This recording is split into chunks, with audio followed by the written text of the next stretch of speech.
4 मंजिल मकान बना लिया, बेटे तुझे उससे पीछे नहीं रहना है, उससे भी आगे जाना है, अगर तुम चाहो तो कर सकते हो। जब बच्चे के सामने इमारतों की बातें हुई, अमीरी की बातें हुई, बुलंदियों की बातें हुई, उसके जहन में बात पैदा हो जाती है, बड़ा वो नकी है जिसका किरदार बड़ा होता है, बड़ा वो नकी है जिसका अखलाक बुलंद होता है। इसने ये हिसाब लगा लिया, बड़ा वो होता है जिसके पास पैसे की कसरत होती है, बड़ा वो होता है जिसकी इमारत बुलंद होती है। उसी दिन से उसने ख्याल करना शुरू कर दिया, कुछ भी हो कैसे भी हो मुझे अमीर बनना है। फिर वो हराम के रास्तों पे चला, चोरी के रास्तों पे चला, डाकू बना, डकैती की, हराम हलाल की दौलत इकट्ठा की ताकि सबसे आगे जा सकूं। और तुम्हें खुदा का वास्ता अपने बच्चों को अमीरों के किस्से ना सुनाते, दौलत वालों की कहानी ना बताते। काश तुमने बचपन से बच्चों को अबू बकर का किस्सा सुनाया होता। यकीनन ये इनकी मेहनतें और मोहब्बतें यूं ही किसी के सर पे कपड़ा नहीं लिपट जाता। हजारों साल नरगिस अपनी बेनूरी पे रोती है, क्या कहना, बड़ी मुश्किल से होता है चमन में दीदावर पैदा। जिस तरह अल्लाह से सजदों में गिर के इमारतें मांगते हो, जिस तरह रब से रातों में उठ के पैसे मांगते हो, काश उसी तरह रातों में उठ के रब से बेटों के सीने में कुरान की दौलत मांगा। हाय हाय हाय, अपने रब से कुरान की दौलत मांगा करो। मैं बड़ी तकलीफ के साथ ये बात कहना चाहता हूँ, हमारे घरों के अंदर अगर 5 लोग हैं ना तो 8 मोबाइल हैं, 10 बंदे हैं तो 15 मोबाइल हैं। हमारे घरों के अंदर अगर 3 फर्द रहते हैं तो 5 मोबाइल हैं। लेकिन तकलीफ की बात यह है कि बंदे 5 होते हैं और कुरान सिर्फ 1 होता है। अल्लाह अल्लाह अल्लाह। बर्दाश्त कीजिएगा थोड़ी कड़वी बातें, मगर याद रखिए दवा जितनी ज्यादा कड़वी होती है फायदा उतना ज्यादा होता है। बोलेंगे तो मैं बोलूंगा, अगर मुझे लगेगा सो रहे हैं तो फिर सलाम पढ़ लिया जाएगा। दवा जितनी ज्यादा कड़वी होती है फायदा उतना जल्दी होता है। हाँ, ज्यादा करती है। तो होता क्या है, हमारे घरों के अंदर 5 मेंबर हैं, कुरान 1 है। कितने कुरान है? 1 कुरान है। उसमें भी अगर बड़े बेटे की शादी हो, अल्लाह अल्लाह, जहेज में फ्रिज आया, अम्मा ने पूछा डब्बे में क्या, का फ्रिज का फला कमरे में रख दो। अल्लाह अल्लाह। इसमें क्या है? वॉशिंग मशीन का, इसको फला जगह रख दो। इसमें क्या है? का सिलाई मशीन, इसको फला जगह रख दो। इसमें क्या है? का मिक्सर मशीन का, इसको फला जगह रख दो। इसमें क्या है? का जूसर है, इसका क्या बनता है? का जूस बनाती है, कहती इसे मेरे कमरे में रख दो। अल्लाह अल्लाह अल्लाह। एक पेटी लाई जाती है जिसका कलर गोल्डन होता है, सुर्ख मखमली उसमें गिलाफ चढ़ा हो। पूछा जाता इसमें क्या है? लाने वाला कहता माँ इसमें कुरान है। वो कहती है कुरान की क्या जरूरत थी, पहले से कुरान घर में है, वो ही नहीं पढ़े जा रहे, इसे मस्जिद में रखवा दो। बड़ा दुख होता है, लोग दिमाग लगा रहे हैं कि कयामत की कितनी निशानियां पूरी हो गई हैं, कितनी बाकी रह गई हैं। मैं पूछना चाहता हूं यार, जरा बता तो सकी, जिस घर के अंदर फ्रिज रखने की जगह हो, वॉशिंग मशीन रखने की जगह हो, टीवी रखने की जगह हो, मिक्सर रखने की जगह हो, दुनिया की तमाम दौलतें रखने की जगह हो, और कुरान रखने के लिए एक अलमारी में जगह मौजूद ना हो, माँ ये कहते इस कुरान को मस्जिद में पहुंचा दिया जाए, खुदा की कसम अब पूछने की जरूरत लगी है कयामत कब आएगी। कयामत समझ ले दरवाजे पे आके खड़ी हो गई। हाय हाय हाय, क्या कहने, वाह वाह वाह, कयामत दरवाजे पे आ गई है। ये मोहब्बत की हमने कुरान के साथ। कुरान न पढ़ सके हम, कुरान न पढ़ सके, कौन सा मुंह लेके जाएंगे हुजूर की चौखट पे हम।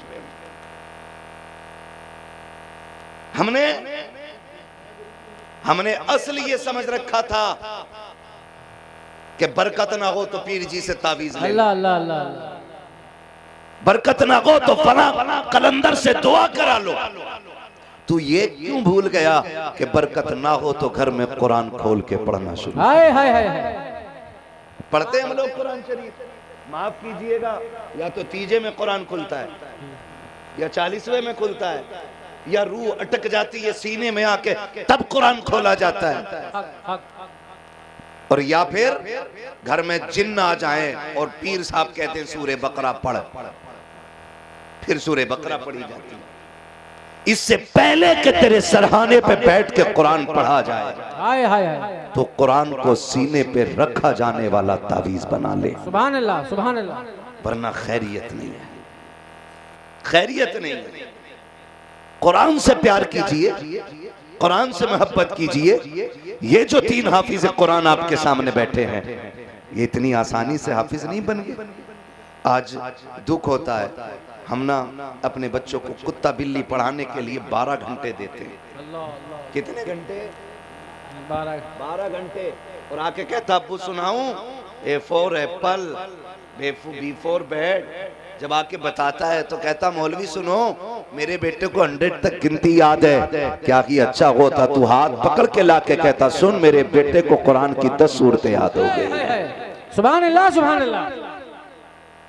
मगर आज हमारे बच्चे भी कुरान पढ़ना नहीं चाहते। उसकी वजह जानते हो क्या है? हमने बच्चों को कुरान का शौक दिलाया ही नहीं। कुरान का शौक दिलाए। हमारे बच्चे, माइक थोड़ा डिस्टर्ब कर रहा है ये बोलने में, इसलिए मुझे अच्छा लग रहा है कि बिना माइक के मैं बात कर रहा हूँ आपसे हट के थोड़ा सा, है ना? ये ठीक नहीं होगा भाई। कुछ चीजें आदतन खराब होती हैं, कुछ फितरतन खराब होती हैं। ये फितरतन खराब है।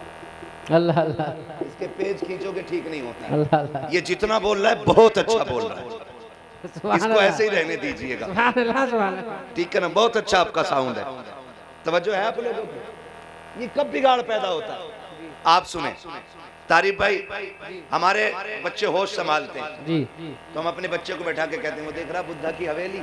अल्लाह अल्लाह अल्लाह, बुद्धा की हवेली। ये कुछ भी नहीं था, इसका अब्बा बहराइच में ठेला लगाता था। अल्लाह अल्लाह अल्लाह। आज लड़कों के पास बड़ी बड़ी गाड़ियां हैं, तो बच्चा पूछता अब्बा हुआ क्या है?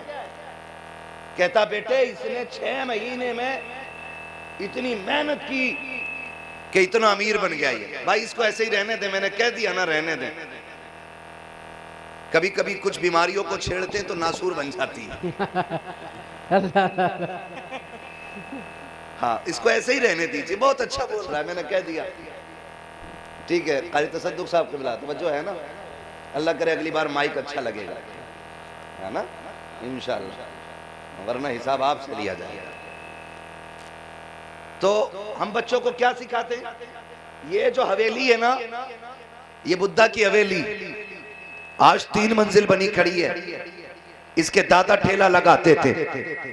भाई इसकी टींटी बंद कर दो यार, मैंने पहले मना किया था। इसके दादा ठेला लगाते थे, इसके बाप ठेला लगाते थे, लेकिन बेटे ने इतनी मेहनत की है, 4 मंजिल मकान बना लिया। बेटे तुझे उससे पीछे नहीं रहना है, उससे भी आगे जाना है। अगर तुम चाहो तो कर सकते हो। जब बच्चे के सामने इमारतों की बातें हुई, अमीरी की बातें हुई, बुलंदियों की बातें हुई, उसके जहन में बात पैदा हो जाती है, बड़ा वो नगी है जिसका किरदार बड़ा होता है, बड़ा वो नगी है जिसका अखलाक बुलंद होता है। इसने ये हिसाब लगा लिया, बड़ा वो होता है जिसके पास पैसे की कसरत होती है, बड़ा वो होता है जिसकी इमारत बुलंद होती है। उसी दिन से उसने ख्याल करना शुरू कर दिया, कुछ भी हो कैसे भी हो मुझे अमीर बनना है। फिर वो हराम के रास्तों पे चला, चोरी के रास्तों पे चला, डाकू बना, डकैती की, हराम हलाल की दौलत इकट्ठा की ताकि सबसे आगे जा सकूं। और तुम्हें खुदा का वास्ता अपने बच्चों को अमीरों के किस्से ना सुनाते, दौलत वालों की कहानी ना बताते।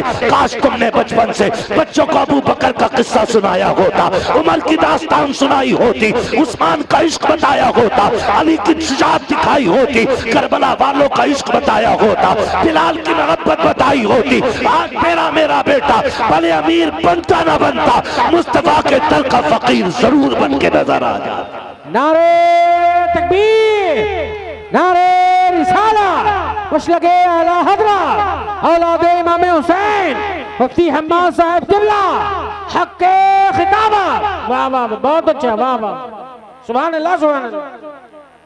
माँ भी थपकी दे रही है, कह रही है लाल करोड़पति बनेगा, बना ले करोड़पति। बेटे जितने पैसे वाले हो गए उतने तेरी कब्र से दूर हो जाएंगे। हक है हक है हक है। जा लिख ले, जितने पैसे वाले हो गएंगे उतनी दूर हो जाएंगे तेरी कब्र से, और ये जितने कम रहेंगे पैसे में उतनी तेरी कब्र से लिपटे रहेंगे। हक है, हक है।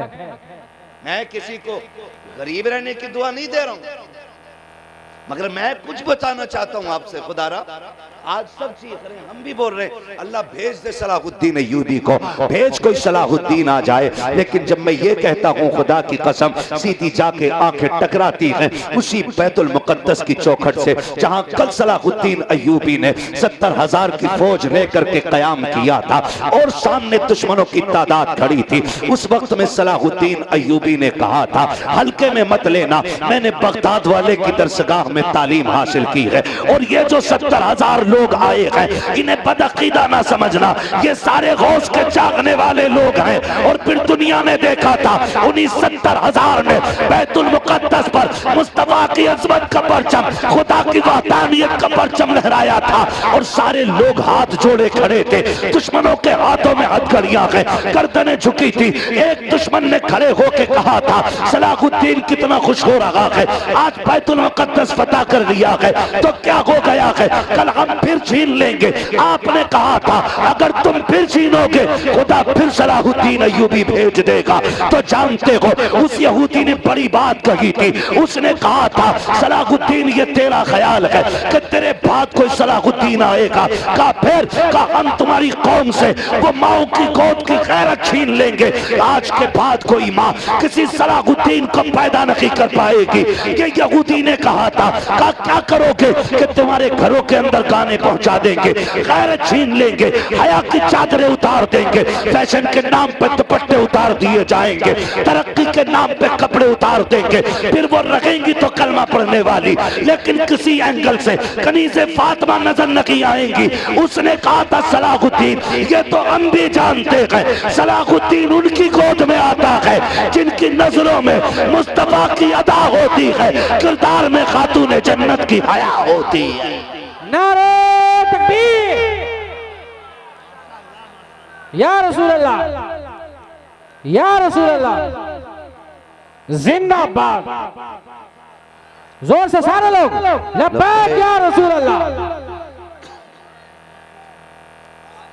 वाह वाह वाह, बहुत उम्दा, बहुत उम्दा, सुभान अल्लाह, सुभान अल्लाह। उसने ये बात कही थी, कहा कि आज के बाद तुम्हारी कौम की कोई माँ किसी सलाहुद्दीन को पैदा नहीं करेगी। अल्लाह अल्लाह अल्लाह। मैं रुक के पूछना चाहता हूँ, बहन की शादी होती है, भाई डीजे बजा रहा है, तवज्जो है सारे लोगों की, भाई जगह ना मिले तो बैठ जाओ मेरे बाबू, कोई मसला नहीं यार। ए बेटे मोबाइल नीचे करिए, बात सुन लो, आज बात तवज्जो से मेरी सुन लें आप। रोना नहीं आता, बहन की शादी होती है, भाई डीजे बजा रहा है, गैरत मर गई हमारी। ऐसे लग रहा कि बहन बेटी रुखसत नहीं, घर की बला टाल रहा है। अल्लाह अल्लाह अल्लाह अल्लाह, बला टाल रहा है। 3 बजे तक भाई डांस करता रहा, सुबह बारात आई, अब्बा को भी गैरत नहीं आई, बेटे दुनिया सो गई होगी, आवाज कम कर दे। एक बार न कह सका वो भी। मस्जिद के दरवाजे पे खड़े है और गाने इतनी तेज बज रहे हैं कि मस्जिद में खड़ा होने वाला बंदा रात की तन्हाई में यकसुई में जाके अपनी नमाज नहीं पढ़ सकता। अल्लाह अल्लाह अल्लाह। और हम कहते हैं सलाहुद्दीन आएगा। बताओ हम कितने अच्छे रह गए। अल्लाह अल्लाह। कल जब बेटियां रुखसत होनी होती थी ना, जाओ पूछो आज भी सफेद बालों वालों से जिनकी उम्र 70 के करीब पहुंच गई, उनसे पूछो जब बेटी रुखसत होती थी तो बाप के जिगर पे क्या गुजरती थी। अल्लाह अल्लाह। बाप खाना पीना छोड़ देता था। 8 दिन पहले बाप ऐसे हो जाता था जैसे बीमार, क्यों, कल बेटी जाने वाली है, कल बेटी जाने वाली है। लोग तसल्ली देते थे, यार तसल्ली रख, अल्लाह ने और भी बेटी दी है। कभी मुंह देख के रोता था, कभी सर पे हाथ रख के कहता था ये चली जाएगी तो बड़ी याद आया करेगी। तुम्हें क्या पता यार ये मेरी बड़ी बेटी है। जब भी रात के सन्नाटे में आया, इसने उठ के दरवाजा खोला है। 3 बजे मजदूरी करके आया, इसने कभी ठंडा खाना नहीं खाने दिया। मेरी बेटी का दौर था, मैं पेट भर के खाता रहा हूँ, आज ये चली जाएगी। तुम्हें क्या पता है 4 बेटे 3 बेटियां बेटियां और भी हैं, लेकिन ये बड़ी याद आया करेगी। ओ नौजवानों, मैं पूछना चाहता हूँ, जब बेटियां घर से जाया करती हैं, तुमने उठते हुए डोले तो देखे होंगे, बहन का गाड़ियों में बैठना तो देखा होगा। खुदा की कसम, जब बेटियां घर से रुखसत हुआ करती हैं तो इतना उस वक्त में कोई जनाजे पे नहीं रोता है जितनी बेटियां बाप के कंधे पे सर रख के रोया करती हैं। कभी गौर किया तूने कि आखिर इसकी रुखसती में रोने की वजह क्या है? लोग जनाजे को देख के रोए, ये तो समझ में आता है कि इससे अपने जुदा हो रहे हैं, इसलिए आंसू बहा रही है। लोग बेटी की रुखसती पे जितना रोते हैं उतना जनाजे पे नहीं रोया करते। क्या कभी गौर किया है हमने? अगर न किया तो गौर कर लो प्यारे। आज के बाद गाना बजाना भूल जाओगे। जब बेटियां रुखसत होती हैं, बाप देखो कोने में आंसू बहा रहा है, भाई को देखो बेहोश पड़ा है। मुझे बता तो सकी, इस भाई से बहन लड़ा करती थी, कभी खाने को लेकर के, कभी सफाई को लेकर के, कभी बिस्तर की चादर को लेकर के, कभी झाड़ू को लेकर के, कभी पोछे को लेकर के, कभी पहली रोटी का झगड़ा, कभी खाने की ताखीर का झगड़ा। ये तो इतना लड़ती थी, लेकिन आज यही भाई बेहोश पड़ा है। आखिर हो क्या गया है? बात क्या है? वो बाप जो कहता है मैं चट्टान हूँ, आज छुप छुप के क्यों रो रहा है? तो सुनो प्यारे, कभी पूछना उस बाप के रोने की वजह क्या है, वो बाप आपको बताएगा। रोना इसलिए नहीं है कि बेटी छूट रही है, रोना इस बात पे आ रहा है कि कल तक ये मेरे आंगन में थी, मैंने चटनी से खिलाई मगर इज्जत से खिलाई थी, मैंने सूखे टुकड़े खिलाए थे मगर इज्जत के खिलाए थे। आज रोना इस बात पे आ रहा है कि पराए घर जा रही है। खुदा जाने इसे सोने के लुक़मे मिलेंगे, मगर रब जाने इज्जत से मिलेंगे कि जिल्लत से मिलेंगे। मैं ये सोच के रो रहा हूँ, मेरी बेटी एक ताना सुन के मुर्ख मुसल्लम छोड़ देती है, पराई घर में जूतियां खानी पड़ी तो मेरी बेटी का पेट कैसे भरेगा? ये सोच करके बाप रोया करता है। और तुम्हें खुदा का वास्ता, जब बेटियों की रुखसती की बारी आया करे, गाने ना बजाया करो, डीजे ना बजाया करो, खुदा तौफीक दे, मस्जिद में जाया करो, मुसल्ले बिछा दिया करो और रो के कहा करो, मालिक मेरी बहन मेरे आंगन में रखी है, मालिक हमने दुख नहीं होने दिया है, आज नजरों से ओझल हो रही है, ए खुदा तेरी रहमत के हवाले है। रो के बेटी के लिए मस्जिद में सुकून मांगा करो। खुदा की कसम, इधर बेटी का कदम निकलेगा, उधर आसमानों से रब का करम आना शुरू हो जाए। नारे तकबीर, नारे रिसाला, मशलके आला हज़रत औलाद इमाम हुसैन, इस्लाह माशरा कॉन्फ्रेंस, हक खिताबा। क्या कहने हजरत, वाह वाह वाह वाह, बहुत उम्दा, बहुत उम्दा, वाह वाह। मुश्किल होता है, मुश्किल होता है। बेटियों की रुखसती कोई मजाक नहीं है। आज हम डीजे बजा रहे, बेटी जाने वाली है, आज हमें रहमतें लेनी थी रब की, हमने नाराज कर दिया अपने रब को। मैं पूछना चाहता हूं आपसे, बताओ कौन है जिसे जन्नत नहीं चाहिए? हर बंदा जन्नत में जाना चाहता है। मैं भी कहता हूं अल्लाह हमें जन्नत अता फरमा। आमीन आमीन। महबूब ने फरमाया सारे अल्लाह से जन्नत मांगा करो, इसलिए कि जब कोई अल्लाह से 3 बार कहता है ना अल्लाह जन्नत दे, जन्नत दे, जन्नत दे, जन्नत खुद कहती है मालिक मुझे इसके नसीब में लिख दे। हाय हाय हाय, सुभान अल्लाह। है ना? अल्लाह से जन्नत मांगनी चाहिए, सबको चाहिए जन्नत। लेकिन सच बताया, अगर आखिरी लम्हे में जबान पे कलमा नहीं आया तो क्या बनेगी? अल्लाह अल्लाह अल्लाह। अगर तुम आखिरी और हम आखिरी वक्त में कलमा न पढ़ सके, हमारा होगा क्या? खुदारा बदलें अपने रवैये, कुरान के आदी बने, कुरान के आदी बने। माँ बहनों से गुजारिश है, तुम्हारे एसी फ्रिज को जगह मिले ना मिले, लेकिन कुरान को घर में सबसे अच्छी जगह मिलनी चाहिए। क्या बात, सबसे अच्छी जगह मिलनी चाहिए। जानते हो एक घर में 5 लोग 8 मोबाइल क्यों? क्योंकि दोनों हाथों से चला रहे आजकल, दोनों हाथों से चला रहा है। और एक कुरान रखा है लेकिन 8 दिन तक उसका नंबर नहीं आता खुलने। क्यों? क्योंकि किसी को कुरान आता ही नहीं। अल्लाह अल्लाह अल्लाह। कुरान किसी को आता ही नहीं है। महबूब अलैहिस्सलाम ने फरमाया जिस घर में कुरान नमाज न पढ़ी जाए वो घर जमीन पे कब्रिस्तान होता है। अल्लाह अल्लाह अल्लाह, कब्रिस्तान है वो। अब फिर तुम उसमें जितनी चाहो झालरें लगा दो, जब महबूब ने कब्रिस्तान कह दिया तो अब उसमें कोई भी चीज खुशियां पैदा नहीं कर सकती। हक है, हक है। ये उलमा बेवकूफ नहीं है, ये पागल नहीं है। बहुत से हुनर आते हैं कमाने के लिए। लोग अगर जिद पे आ जाएं तो थूक से लाखों पैदा कर लें। हक है, हक है। थूक से पैदा कर लेते अल्लाह। और फिर ये तो उलमा है, आपको क्या लगता है इन्हें कहीं रोटी नहीं मिलेगी? खुदा की कसम दुनिया फाके रह सकती है लेकिन आलिम फाके से नहीं रह सकता। हाय हाय हाय, वाह वाह। इसलिए कि वो बाप की ड्यूटी नहीं, रसूल पाक की ड्यूटी अता कर रहा है। क्या कहने हैं, वाह वाह। रसूल पाक की दी हुई ड्यूटी पूरी करता है।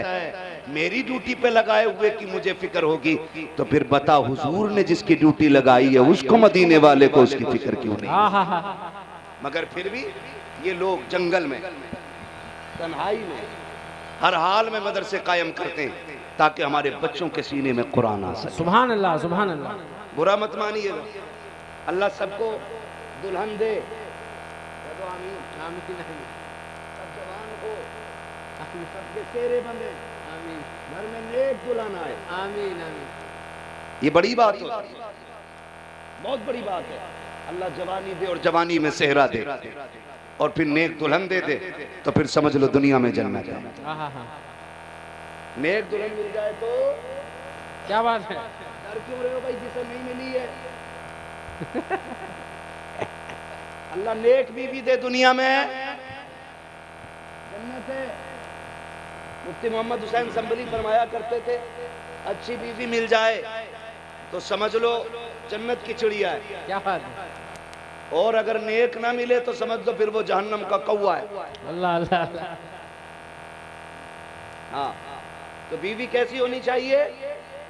नेक भी। बोलो जोर से, कैसी? नेक के पैसे वाली।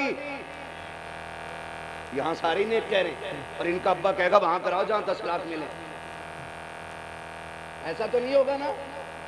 उम्मीद है जब बच्चे जलसों में बैठेंगे तो किरदार में मुस्तफा का अखलाक उतरेगा। यही तो कोशिशें रहती हैं। और मैंने पहले भी ये बात कही है। एक साहब कहने लगे ये जलसे कराने वाले लोग मस्जिद तो जाते ही नहीं है। तो मैंने कहा फिर काफी नहीं, जलसा भी नहीं कराना चाहिए। तो मैंने कहा क्यों? का जलसा वो कराए जो रब के तमाम आकाम पे अमल करता हो। मैंने कहा ये भी तो हो सकता है ये पहले अमल नहीं करता था, जलसे में आके बैठे हुजूर की निगाह के करम हो जाए, ये हर नेक काम करने लग जाए। वाह वाह वाह वाह वाह वाह, है ना? वाह वाह। तो ये भी तो हो सकता है ना? तो आपसे गुजारिश है, इंशाल्लाह कोशिश करेंगे। ऐसी दुल्हन चाहिए, नेक के पैसे वाली। जिनकी हो गई अब वो क्यों बोल रहे हैं? उनकी हो जाए माशाल्लाह। अगर सैयद साहब ने कह दिया उनकी नेक हो जाए, आप कह दो आमीन आमीन आमीन। अल्लाहुम्मा। हाँ, आपकी आवाज बता रही है कितने जले भुने बैठे हुए।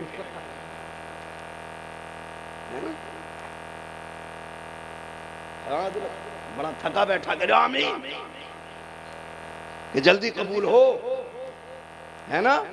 अल्लाह आपको सलामत रखे। मैं आपसे बात अर्ज कर रहा था अभी, मैंने कहा कि दुल्हा बनो, सेहरे पहनो, अल्लाह नेक औलाद दे, बुढ़ापा आए बच्चों के सेहरे देखो, और फिर वो दिन भी अल्लाह लाए कि मलकुल मौत से मुलाकात हो। वो तो होनी है, ये कंपलसरी है। हाँ, ये कंपलसरी है, मुलाकात होनी है जी। बेशक बेशक। कई लोग ना ये सोचते हैं कि अरे यार छोड़ मौलवी की बातें, अपने हजरत है ना, बुला लेंगे उन्हें, अल्लाह अल्लाह अल्लाह। जनाजा पढ़ देंगे। जनाजा जनाजा जनाजा पढ़वा लेंगे, जा ना जा जी पढ़वा लेंगे, और फिर अपना काम सीधा हो जाएगा। सुने जरा, दिल पे हाथ रखें, ये हमारे सर का ताज, बेशक बेशक, हुजूर का शहजादा, सुभान अल्लाह। सैयद क्या हैं ये इमाम अहमद रजा ने बताया, हाय हाय हाय। और इमाम अहमद रजा क्या हैं ये सैयदों ने बताया है। क्या कहने हैं, क्या कहने हैं? ना बरेली वाले अहले बैत से जुदा थे, आहा, ना अहले बैत बरेली वालों से जुदा। वाह वाह वाह वाह वाह वाह। अगर कोई सैयद हो के अलहदा की बात करे तो फिर वो अपना शजरा चेक करे।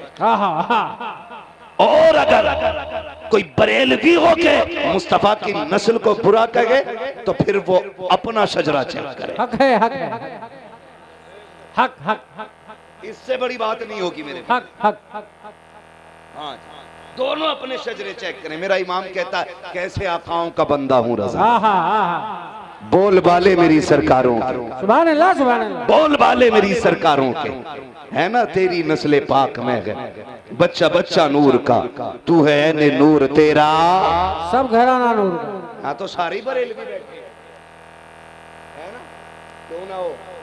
हम सारे जानते हैं आला हज़रत की शायरी, क्योंकि आला हज़रत हमें सबको जानते हैं और याद भी हम उन्होंने कहा था एक मेरा की रहमत में दावा नहीं, शाह की सारी उम्मत पे लाखों सलाम। वाह वाह वाह वाह, उन्होंने ना सब पे सलाम भेजा, शाह की सारी उम्मत पे लाखों सलाम, शाह की सारी उम्मत पे लाखों सलाम। ये हमारे आकाज़ादे बैठे, मैं कसम खा के कहता हूँ, जाओ आप मुझसे प्यार करते हैं ना, कई बार कहते हैं कि आपसे बड़ी मोहब्बत है, हम मरे तो हमारा जनाजा पढ़ा देना, हम मरे तो मैयत में आ जाना। मैं खुल के ये बात कहना चाहता हूँ, खुदा की कसम आपकी मैयत का दुख मुझे इतना नहीं होगा जितना आपकी जनाजे का दुख आपके बेटे को। अल्लाह अल्लाह अल्लाह, ये क्लियर। आप मुझे 10 लाख भी दे रहे हैं ना साल में, तो मुझे आपके मरने का गम नहीं हो, मुझे 10 लाख जाने का। ये सीधी सी बात, आपका सदमा नहीं, क्योंकि आपका इंतकाल अगर होगा ना तो बेटे को आपका दर्द होगा। आप कहते हो अम्मा तू आके जनाजा पढ़ा जाना, चलो ठीक, मैं आ भी गया।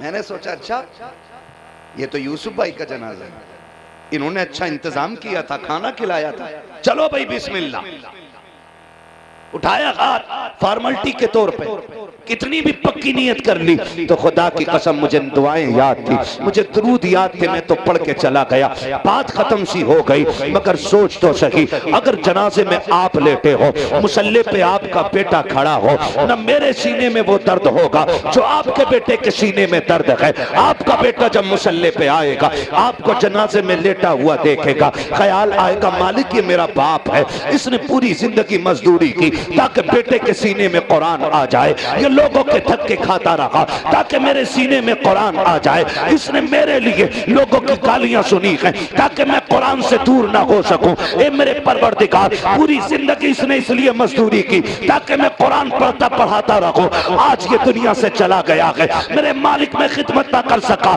जब ये कह के भीगी आंखों में आंसुओं की सौगात लेकर के बेटा तकबीर के लिए हाथ उठाएगा, खुदा की कसम वो इतना करीम भी है, बेनियाज भी है। बेनियाजी तो ये है अगर क्विंटलों सोना उसकी राह में दे दो वो ना चाहे तो मुंह पे मार देता है, और इतना करीम भी है कि एक आंसू का कतरा निकल आए और वो अपने करम से कबूल कर ले तो उसके एक आंसू के कतरे को बख्शिश की जमानत बना देता है। खुदा की कसम अगर तेरा अपना बेटा मुसल्ले पे खड़े होकर के रो करके कहेगा अल्लाहुम्मा रब्बिग़फिरली हय्यना व मय्यितना व शाहिदिना व गाइबिना, जब ये कहता हुआ तेरा बेटा आगे चलेगा रोता हुआ कहेगा अल्लाहुम्मा ग़फिरली, जब वो इतना कहेगा उसके आंसू को देख करके रब की रहमतें मचलेंगी। खुदा की कसम तू कफन में लिपट करके कब्र में बाद में जाएगा, बख्शिश का परवाना तेरी कब्र में पहले भेज दिया जाए।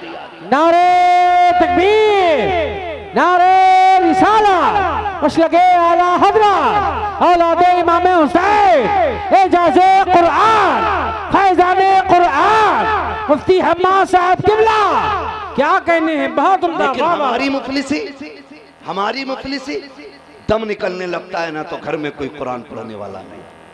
अल्लाह अल्लाह, इससे बड़ी मुफलिसी क्या होगी। लोग कहते हैं बड़ा अच्छा हुआ 4 प्लॉट छोड़ के गया, 3 बिल्डिंगें लखनऊ में हैं और 3 फैक्ट्रियां, बहुत अच्छी जिंदगी जी गया। ना, कामयाब वो नहीं जिया है जिसने दौलत छोड़ी है, सबसे कामयाब वो जिंदगी जी के गया है जिसने अपने पीछे कुरान पढ़ने वाले छोड़ दिए।